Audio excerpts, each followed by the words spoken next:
ఓ నలుగురు వ్యక్తులు ఉన్నారు. ఈ వ్యక్తి గురించి ఆ వ్యక్తి ఏదో మాట్లాడాడు అని చెప్పి ఈ వ్యక్తి ఒకటి అర్థం చేసుకుని, ఆ సెకండ్ పర్సన్ ఇంకొకటి అర్థం చేసుకుని, వీడు దానికి ఎక్స్ట్రా మసాలా యాడ్ చేసి చెప్పాడే అనుకోండి, ఆ వ్యక్తి నా గురించి ఏమనుకుంటాడు, ఇంత అర్థం చేసుకున్నది నువ్వు నన్ను ఇదేనా అంటాడు.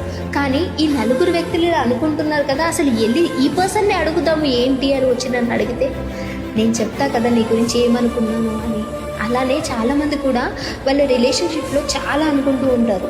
ఎవరో ఏదో చెప్తే వెనక చెప్పిన మాటలు విని నీ మనిషిని నువ్వే అనుమానిస్తే నీ బంధానికి నువ్వే అనుమానం అని పేరు పెట్టుకున్నట్టు ఈరోజు ఇన్ని గొడవలు ఎందుకు జరుగుతున్నాయనంటే కారణం నువ్వే. వెళ్ళి డైరెక్ట్గా పర్సన్ అడగకుండా నలుగురు చెప్పేది వింటున్నావు అని అంటే అక్కడ నీ బంధం కథలు తెగిపోయినట్టు. సో నలుగురు చెప్పేది వింటావా, నీ మనిషి చెప్పేది వింటావా అనేది నీపైనే డిసైడ్ అయ్యి. నీకు అర్థమవుతుంది కదా ఎందుకు చెప్తున్నాను అనేది. Decide your self.